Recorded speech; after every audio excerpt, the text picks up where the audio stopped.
Welcome to the Herald Democrat Sports Podcast. I'm the sports editor of the Herald Democrat, Jason Del Rosa, and you're listening to the latest edition of the Herald Democrat Sports Podcast. We have reached a week where there is no more football to play. We have seen another state championship for the Texoma region. We're going to wrap it all up, what Gunter was able to do, what Texoma football looks like after another season, potentially what is in store for next year with realignment around the corner. We'll do it all here on the podcast. And yes, if you were living under a rock, you may not have noticed that the Gunter Tigers are 3A Division II state champions once again. They do the one thing that the program has not been able to do since this run started in 2016, which was win consecutive titles, go back-to-back. They get it done with a 30-14 victory over Tidehaven over at AT&T Stadium. So you have back-to-back titles. You have 4 titles in 8 seasons. And you have the continuation of what has been a dynasty. Whether you want to start back in 2016 and include all of it, if you want to talk about how this is the third time in 5 years, because now you have 2023, you have 2022, you have 2019 and 2016 as state championship seasons. 3 of those being undefeated, this one being the latest at 16-0. Gunter's going to go into next season with a 31-game winning streak, the longest in the state. It's just been an unbelievable run, and it continues much like these other seasons have. This one actually had a final score that was a lot closer than the 3 previous championships. Last year's 42-7. This game, it played out kind of like how I thought it would, and we talked about it on the podcast last week. You had 2 really good defenses trying to stop 2 offenses that had pretty much had their way with each other. And for the second straight week, Gunter was able to take an offense that did what it had done against everybody else but couldn't do against them, and found a way to pull away in the second half to win this title. So it's a game where we actually go through the first quarter and Gunter's losing. They're down 7-3, and it's looking like it's going to be a 4-quarter game. And then we get to halftime, and Gunter has established itself. It's up 17-14.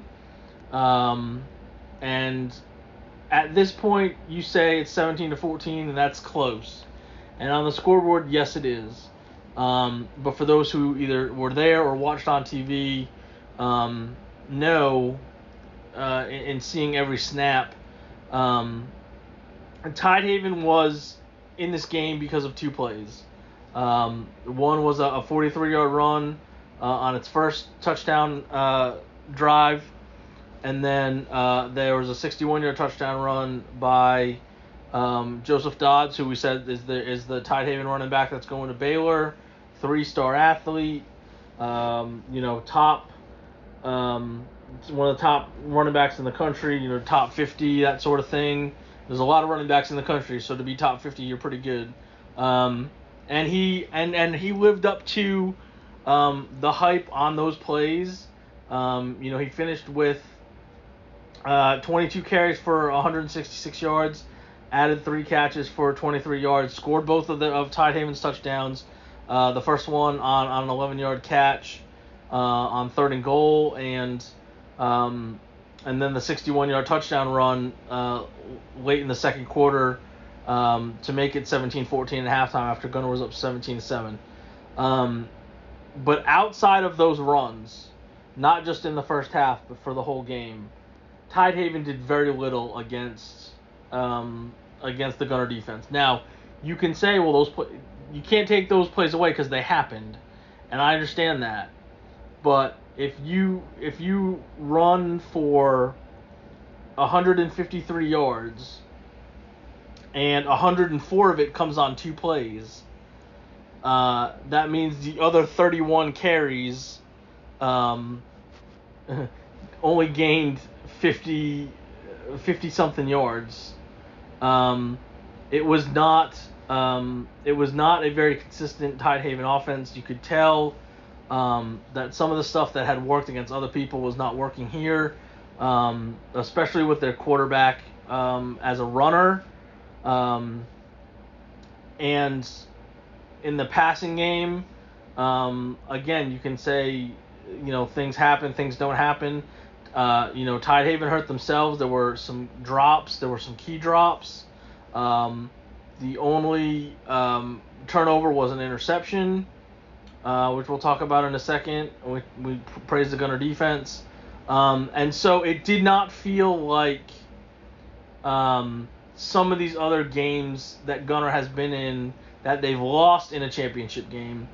Whether, the 2 games that they've lost against Newton and Franklin before these back-to-back titles, those were back and forth, big play, but it was more consistent, and it was more of the boxing analogy of going back, trading punches, and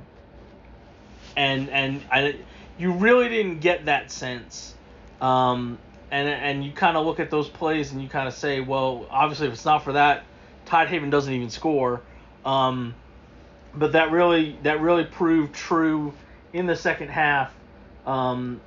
It went from Tidehaven had 190 yards in the first half. They had 89 yards in the second half.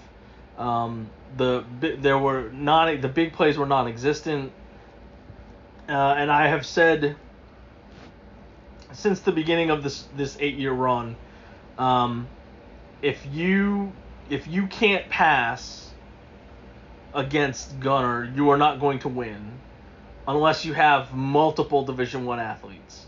Tidehaven had one, and he was really good, and you could see why he's going to Baylor. You could see when he got out in the open field, what makes him a special athlete. But there was no other threat to where you said, well, if we have to worry about this guy, we also have to worry about this guy on the other side of the field, or this guy over here, or the offense they run, to try to deceive with multiple Division I athletes.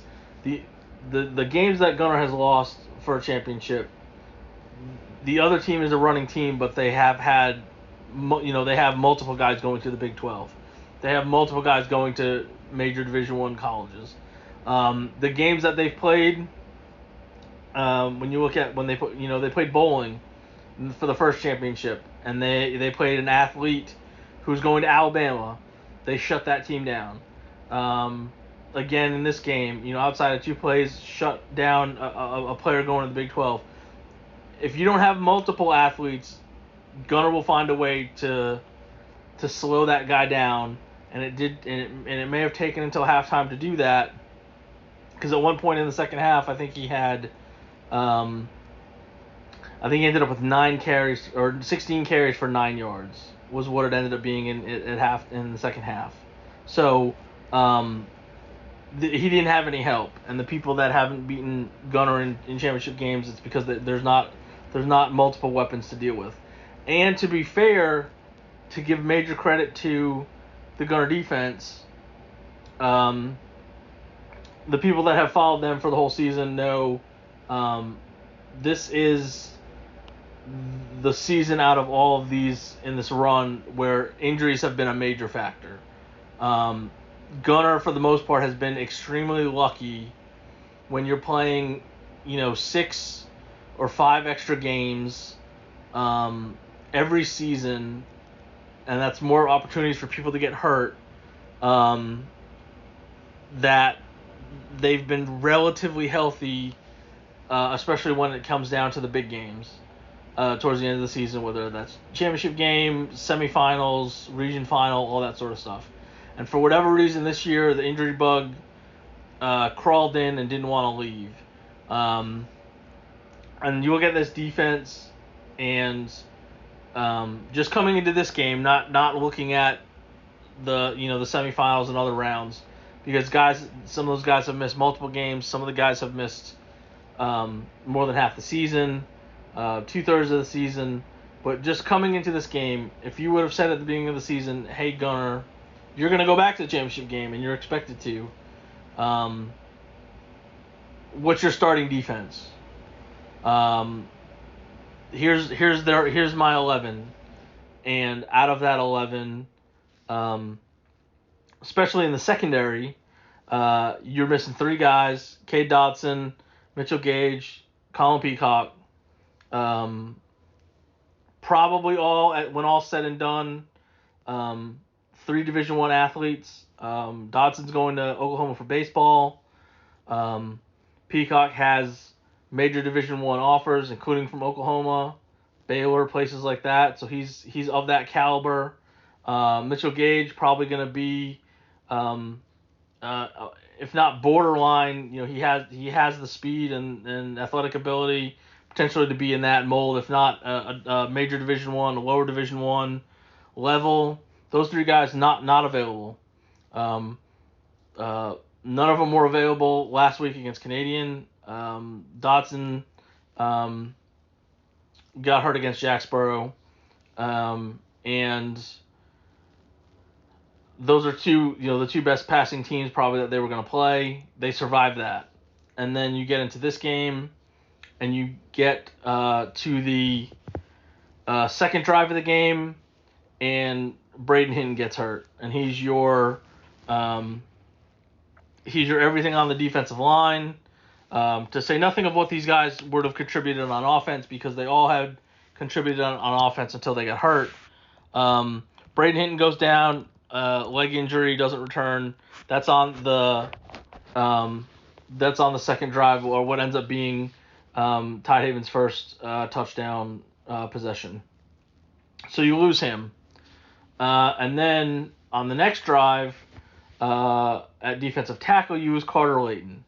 And again, these are, guys that have contributed for 3 and 4 years. They are all-state caliber players. They are game changers. They set the tone. So essentially now you're late in the first quarter of the state championship game, and 5 of the guys that you expected to be on the field for this game are not available.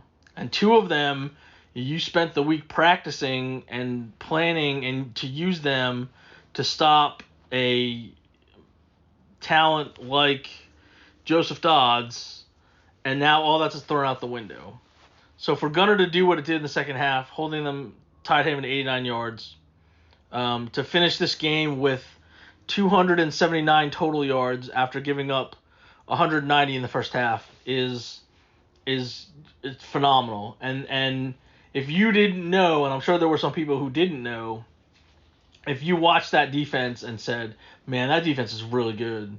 They're flying around, they're making tackles, they're getting pressure on this quarterback, forcing him to make some bad decisions, you get a couple sacks, get a tip, bat a couple passes down, get a tip ball that Marshall Majors intercepts to keep Tidehaven from potentially scoring right before halftime, and get a lead." And you don't want to say unfortunately, but it was almost expected, because this is what Gunter's defense has done all season long. They, with the exception of the Jacksboro game where they gave up 33 points, you're talking about a defense that did not allow more than 2 touchdowns in a game, other than the Jacksboro game, other than the Walnut Grove game, which has a special teams touchdown in there. So you can't even really count that against the defense per se. When you look at the final score, it's there. But again, if you watch the game, that's not on. That's not the defense's fault. That's a special teams touchdown.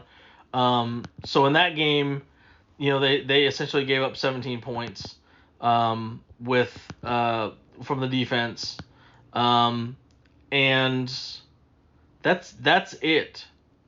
Canadian got to 17. And that one of those, and it was like we talked about recapping that game. That game was 35-10 before there was a late touchdown that didn't mean anything there. So only two teams all season scored more than 17 points against Gunter as a whole.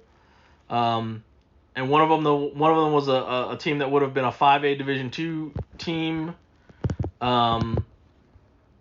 That played its own schedule. You could say they went 3-7, but we talked about with them the schedule that they played. They lost to Salina in overtime. They played Gilmer. I mean, you want to talk about a crazy schedule. Walnut Grove played the defending state champion in Arkansas to open its season, and they won that game. They played Gunter and lost to them, who won the 3A Division II championship. They played Gilmer and lost that game 82-62. Gilmer won the 4A Division II state championship. Then the next week they played Anna, lost to them, and Anna won the 4A Division I state championship. I mean, they played a schedule that I don't know how many people would have won 3 games based on that schedule alone. What they did in the first 2 months of the season. They played 3 teams that went on to win state championships. So no shame in that. Like I said, that's a 5A. And then again, there were a lot of people in hindsight. There were probably some people at the time that said they thought Gunter Jacksboro probably should have been for the Region 2 championship. Probably there were some people that felt that may have been the state championship. We talk about some of these years where Gunter Canadian is the state championship in the state semifinals. The winner of that knew, we're going to beat whoever we're going to face no matter what from the other side of the bracket. There were a lot of people who right after the Gunter Jacksboro game said that's the best offense that Gunter's going to play. That may be the best team. They're both undefeated.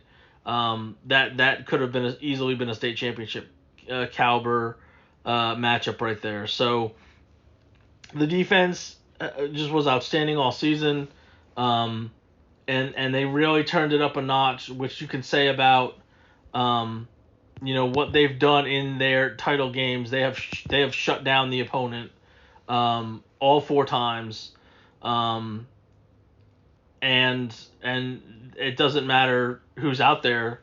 The depth has been really good.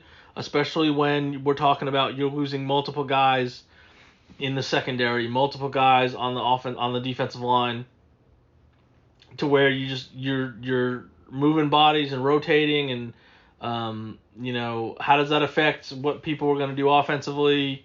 And then now that option's not there. You're talking about a guy in Braden Hinton who had 9 carries the week before against Canadian. He's a battering ram type of guy, runs people over. If you need, 3rd and 4, he's going to get you 6 or 7. Down to the goal line, he's going to punch in those tough touchdowns. And now that's gone. And then you have to worry about, okay, well, one of the guys who's going to get more playing time on defense is Hayden Farrell. Because of, now we're not in a rotation. We've got to throw guys out there. Well, now we can't use him as much on offense because, again, that domino effect of, well, what if he gets hurt on this side of the ball? What if he gets hurt on the other side of the ball? Now we're really, going down the depth chart to try to find guys and corral this, this offense that had been really good coming into this game. So, said so much credit to them to be able to pitch the second half shutout and And once Gunter scored in the third quarter, you were kind of like, okay, I don't think they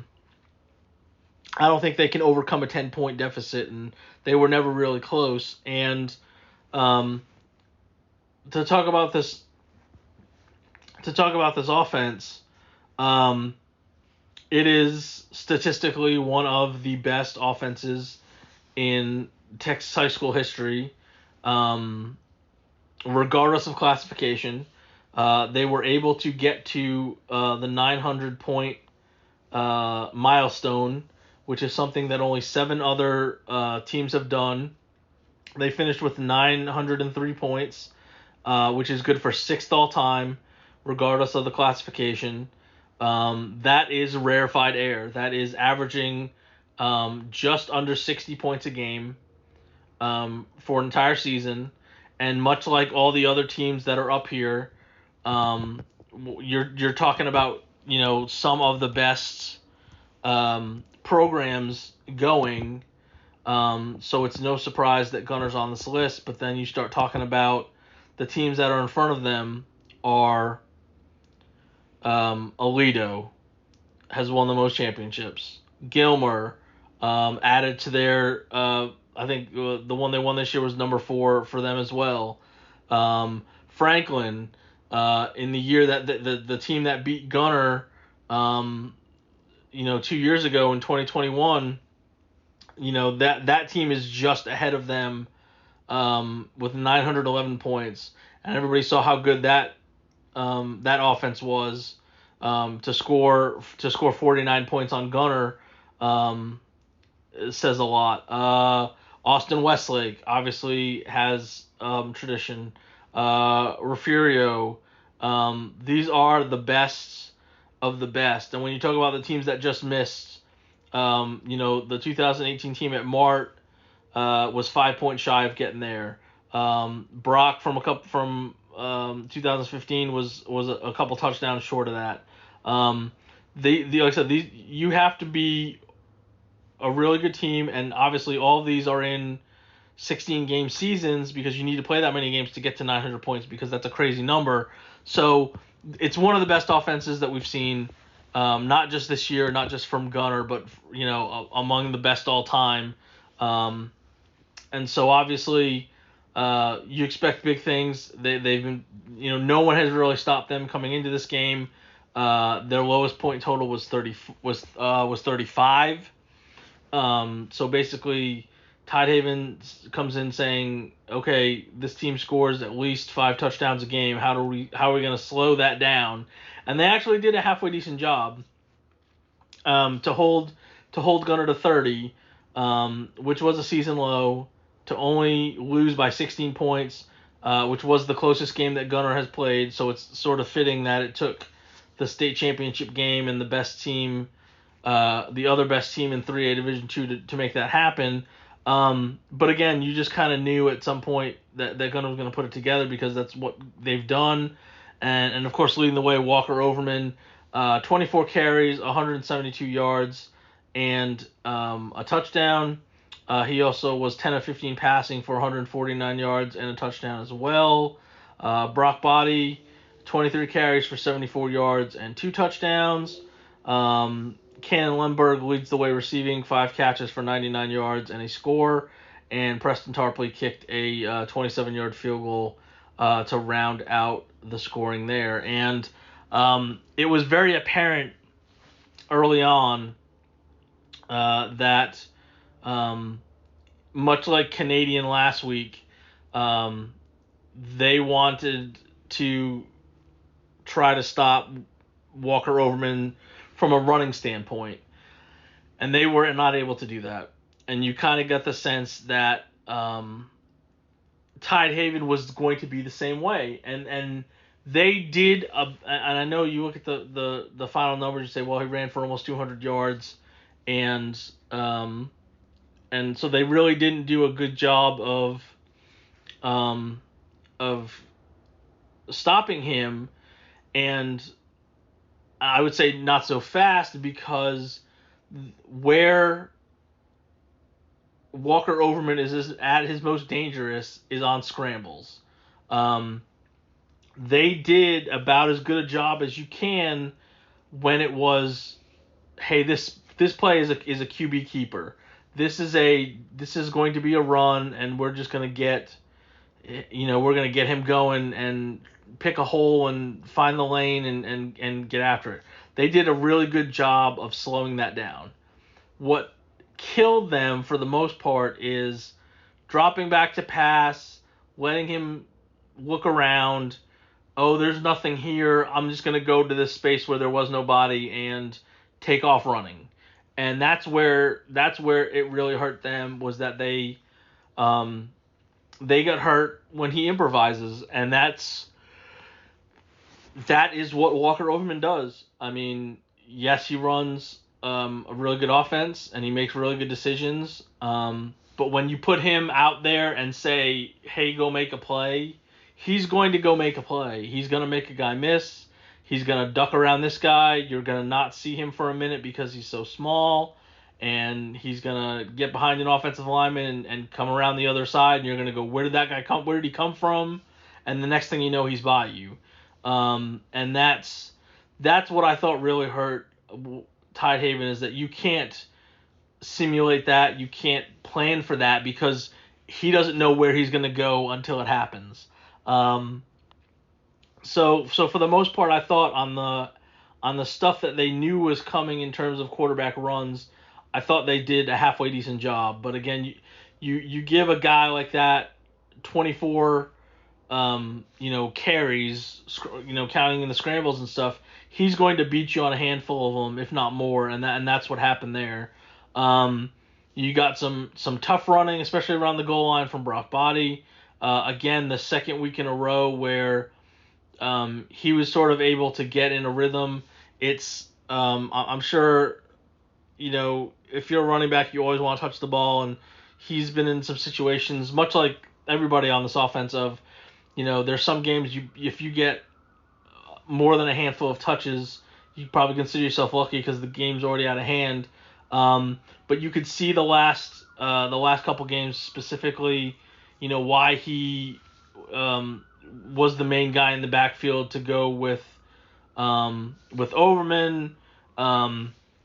He lived up to that these last 2 weeks of if he's going to get the 20-something carries, is he going to be productive? Is he going to pick up first yard? Is he going to pick up first downs?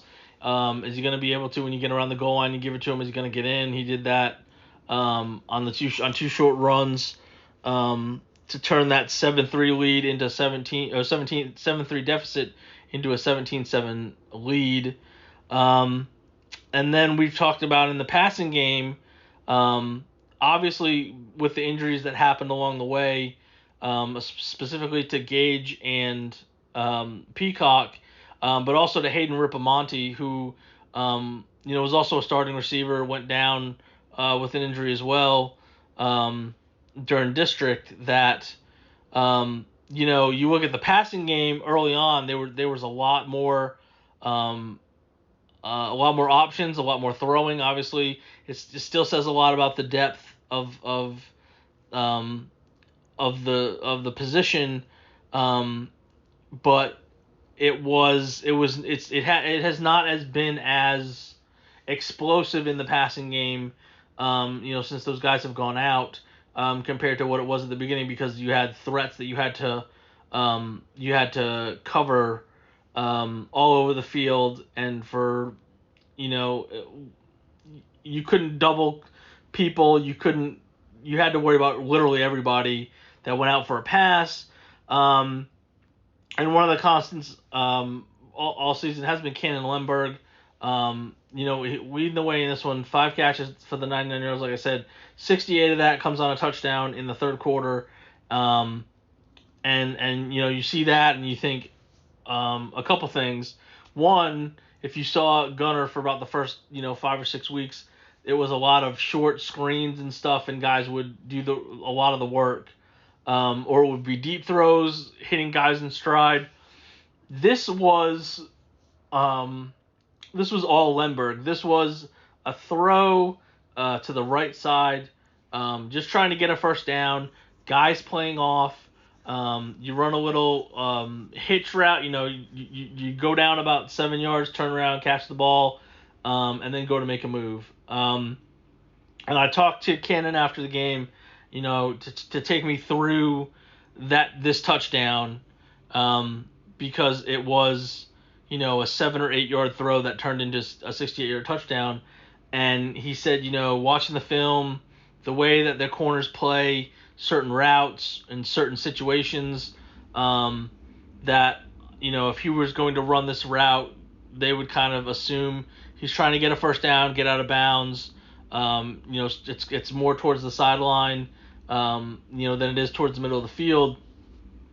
And so instead of catching it and then turning to go to the outside, potentially go to the sideline, he turned to cut it back in because he saw that their defensive backs would cheat out to try to make the tackle on those routes they expect to go to the outside. So he turns inside and away from the defender. So now he's got clear room to run. He ends up going all the way across the field from right to left, and has a couple guys chasing him. Gets a block from Dylan Tokars about the 15-ish, maybe the 10-yard line, to wall off a guy chasing him, and he takes it in, and that was huge because so Gunter's up 17-14, and they got the ball to start the second half, and a lot of people were like this is where the game is going to get away from Tidehaven because luckily for them, they scored on that long run by Dodds with about 3 minutes to go in the second quarter to make it 17-14, because everybody's kind of watching how this game's going, and we're like, man, if Gunter goes in up 17-7 and then scores to open the second half and it's 24-7, this game could really be over. And Gunter did have a chance even after the Dodds touchdown to go and score to get back up, to go up 24-14 at that point, and then you're like, man, if Gunter gets the ball start the second half and goes up 31-14, this game's over. And so give credit to Tidehaven. They came out. They were able to. It was a 3 and out. That was it. It was done to open the second half. That was huge, and Tidehaven had to be ecstatic that they somehow were able to get out of that first possession and not be down double digits, but then get the ball back and go, man, if we go score, now all the pressure's back on Gunter because now they're behind and we're somewhere in the middle of the third quarter. So Tidehaven's not able to do that. They have to give the ball back to Gunter. And the Lemberg catch and run comes with about 3 minutes left in the third quarter to make it 24-14. And then at that point you're almost like, well, now this is really done, because I don't know if this team is going to score in the final 15 minutes. And it just gave you that breathing room, and it felt a lot bigger than what it was. And it was it wasn't the deciding touchdown because Gunter was already up at that point of the game, but obviously it provided that breathing room of, well, what if Dodds breaks a long run or something crazy happens and a guy falls down or something crazy happens on special teams, we're still going to be ahead. So it wasn't the deciding touchdown, it wasn't the game-winning touchdown per se, but that was a huge play, and it literally came out of nowhere, because when that play started, all you're thinking is, okay, Gunter's got to Gunter's got a first down. They're probably going to hold the ball going into the fourth quarter at worst, and they'll be up 3 with the ball starting the fourth quarter, and then if they go and score, it's really trouble for Tidehaven because now there's only 10 minutes left and they're down 2 scores, and they haven't done anything for the entire second half. But when you watched it live, you had no idea this was coming, and the next thing you know, like we said, Gunter's up 10 points. And then in the fourth quarter, middle of the fourth quarter, Overman tacks on another touchdown, the final touchdown, to make it a 2-score game. And again, not just a 2-score game, but a 2-score game that would also involve, converting both 2-point conversions just to send the game to overtime. And Gunter did what they did against Canadian.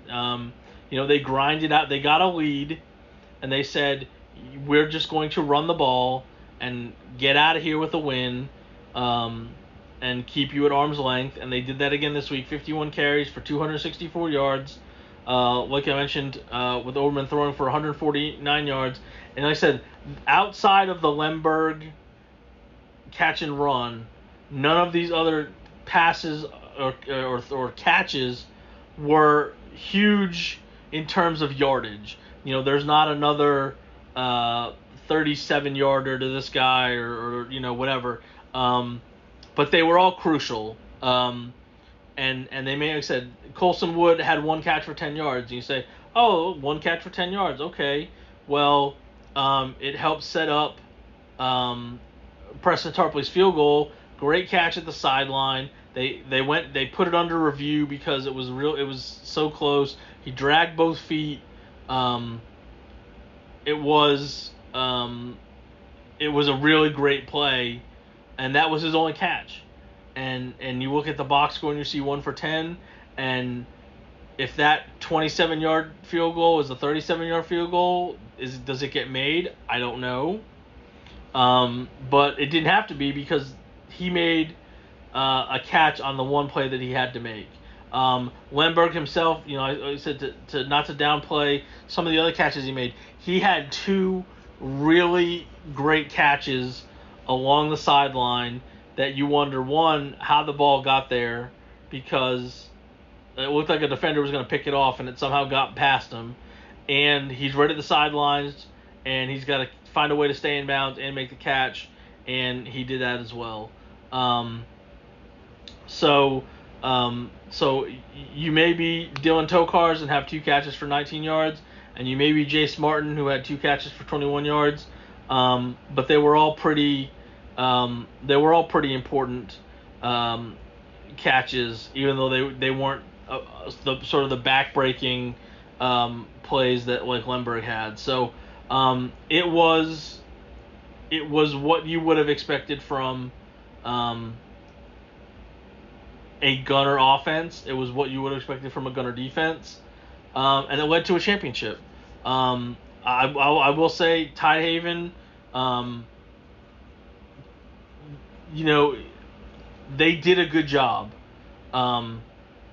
against, it's hard to tell when you don't have common opponents and you don't really get to see somebody and you don't know how good they are. And you look at, we talked about with Tidehaven the last 2 weeks, they win in overtime last week, they win in double overtime the last week.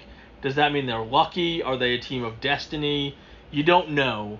And you look at what they were able to do, especially early on against Gunter, and you say, you know what? That might have been the best defense Gunter's faced. And they had a really good defense. But that Gunter offense is just that good. And you can say, well, how good is the Gunter defense? Well, they're stinking good. And the fact that they were able to, shut down a team that had been on a roll, that was making plays at the right time, to get to this point, have the best season in 40 years, for them to think they were on some magical run. Gunter took care of business, and they've taken care of business, since day one. I give the whole program a lot of credit to the fact that they were able to pull off back-to-back. That's not easy to do. No matter how big your school is, no matter how small your school is, if you have a chance to win 2 or 3 or however many multiple championships in a row, whatever you can pull off, it's extreme. Just winning an A championship is impressive enough. It's so hard to do, and to do it, and then have the pressure of everybody expecting you to do it again. And when you look at this Gunter team, so many of these guys that are seniors this year were major contributors last year. Obviously starting at the quarterback spot because that's where everybody's going to look. But you look at a lot of these guys on the defense. Like we said, you had guys that were 2 and 3 year starters, not just for seniors but for juniors that were contributors. And you bring all that back and you go, well, they have to win it again. There's no reason for them not to. But again, the 2017 team couldn't duplicate what 2016 did. They went to that group got to a championship game but came up short. In 2020, the 2019 team ended up losing in the semifinals against the Canadian team that went on to win the whole thing. So they weren't able to get it done. And so that's a lot of pressure.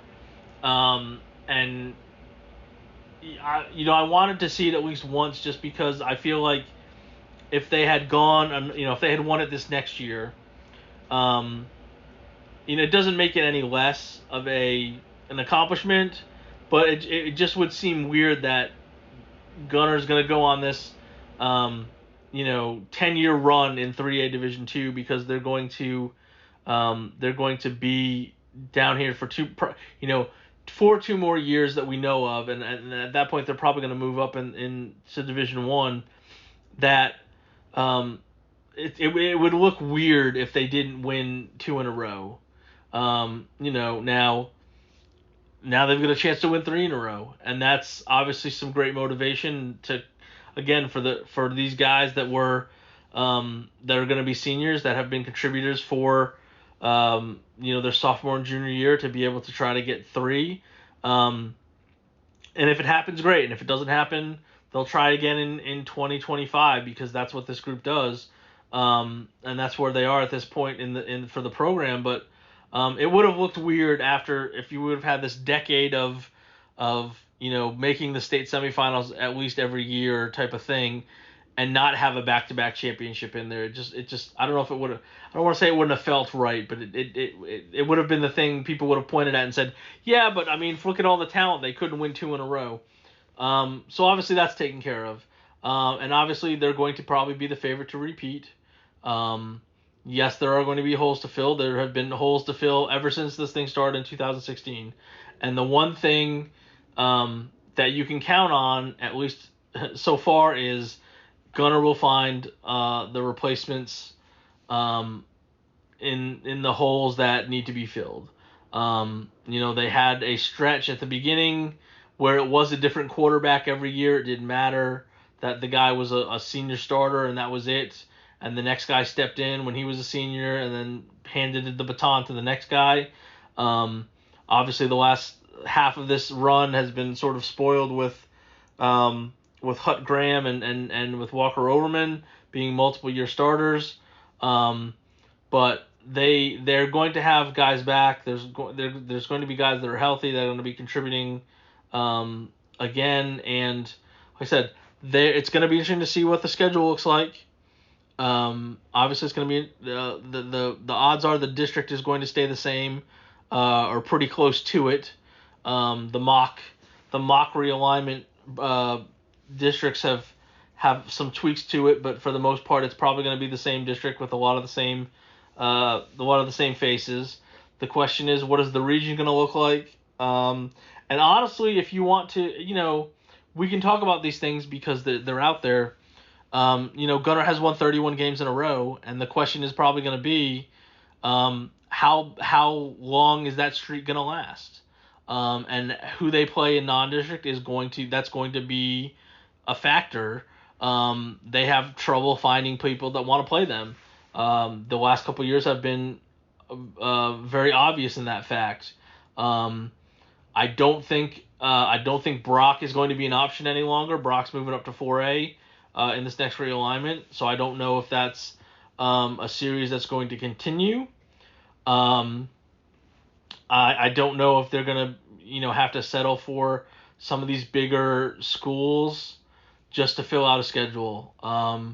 We know obviously they're going to stay down in Division Two, so that helps a little bit with scheduling. But I'm sure that there's not a lot of people calling them looking for a game, and there's probably a lot of people that aren't answering the phone if Coach Fazell is looking for an opponent. But obviously that's going to be a story as well. Is they've won 31 in a row. How long can they get to 40? Can they get to 35? Because again, and this is an interesting thing about that as well. You know, there's only been 6, 8, 10, 12. There's only been 12 winning streaks of 40 or more, and obviously that's a lot because you've got to win that over at least 3 seasons to get that far. 30. There's a lot of people in the 30s. There's a lot of seasons where people have gone back to back with 16-0, 16-0, get to 32 wins. Lose early in a back-to-back scenario and win 30. There's a lot of teams that won 31. Gunter's won 31 games in a row before. It happened 16 and 17, and then they lost, and they were a win away from doing that back-to-back 16-0, 16-0, get to 32 wins. So it's going to be interesting. Can they get to 40? That would be sort of a rarefied air scenario in regards to that. They have they have a district winning streak that is in the 50s now. That list is a little tougher to climb. Getting to 50 is a good number. Obviously 60 would probably be the next milestone there. It's just they've done things that it's crazy to talk about some of these things. But all that's going to be on the table for next year. So obviously you look at the year as a whole. Here in Texoma, obviously some ups and downs for a lot of teams. Obviously Collinsville had another great year getting as far as they did. Obviously, they end up losing to Albany, who wins it again. So there's an alternate universe where maybe they're the 2-time champions. I mean, I don't know if they would have if they would have beaten Mart both times. But maybe they could have. We'll never know, obviously. But obviously, it's one of those.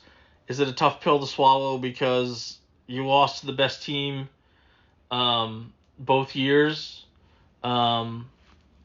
It's so obviously that's a tough scenario for them to get as far as they did. Much like Whitesboro the previous couple years. Getting to the region final, losing to Brock both times after playing them in their district. And then you just kind of look at some of the other stories that pop up along the season. Obviously, Tioga having its best season at the 11-man level. Getting to the third round. They're going to have a lot of guys back. Obviously, they'll be replacing a quarterback. Lost to graduation, but they have so many guys back that were underclassmen that obviously there's going to be big expectations for them. And can they put together another run? The whole thing with realignment of now that we know that Sherman's going to stay in 5A, Howe and Gunter are going to stay down in 3A Division 2.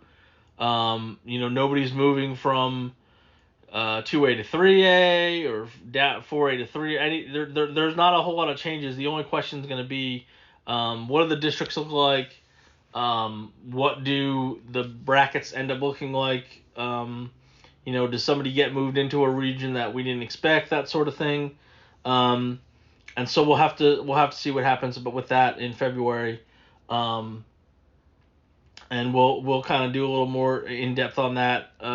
Hopefully leading up to that, I'll put together a little podcast preview there. But I don't think anybody's surprised that we ended another season with a Gunter title. And a lot of the a lot of the similar cast of characters making the playoffs, putting together some runs in the playoffs. Obviously, the big thing looking forward to with next year is how things fit with the realignment, and we'll know that soon enough. That's closer than you think. I think that's only, God, what is that? 6 weeks maybe. I mean, it happens really fast. If we're looking at it, yeah, 1, 2, 3, 4, yeah, basically 6.5 weeks until realignment, and then we start looking at schedules and districts and all the other stuff. So another season is done here in Texoma. It is my 20th full season, because I don't count obviously I came late into the 2003 season. I only did the last 2 regular season games and then the playoffs of that season. So 2004 was my first full football season from August to the end. And I assume many people thought that we would end up where we ended up, which was Gunter at least playing for a championship and going on to win a championship. So congratulations again to them. Congratulations to everybody on a great season.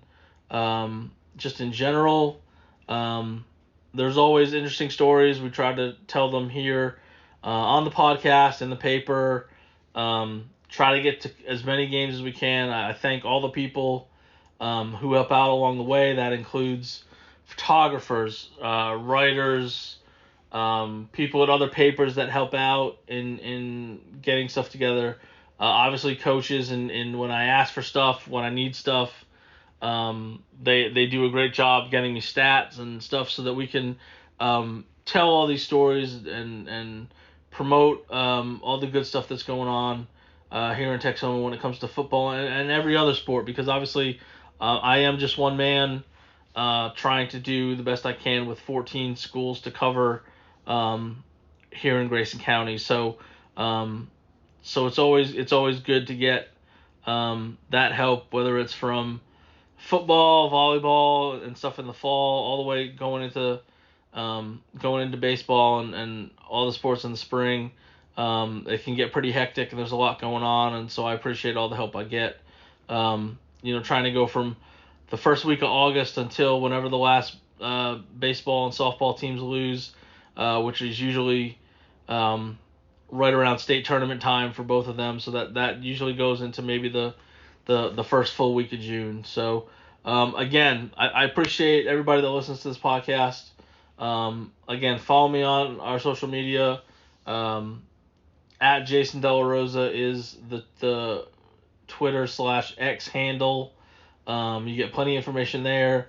HeraldDemocrat.com. If you don't see it in the paper, it's probably already online. It may just be a little delayed in the actual print. But if stuff gets up there as soon as possible on the website, so HeraldDemocrat.com, and then both the Facebook pages, HeraldDemocrat.com for at the Herald Democrat, and All-Texomaland is the high school only Facebook page. If you just want to see a feed that has just all the local high school stuff there as well. So again, season for 2023 is over. 2024 will be here before you know it. It sneaks up on us fast, and the next thing you know, we're talking about the next version of the Battle of the Axe and all the exciting games that are going to kick off the 2024 season. It'll be here sooner than you think. So again, thanks for listening to the podcast, and we'll talk to you here in a little bit when we do a little realignment preview, and we of course do a recap on what happened and who got where and all that stuff and what does it mean here when we get into February. Thanks so much.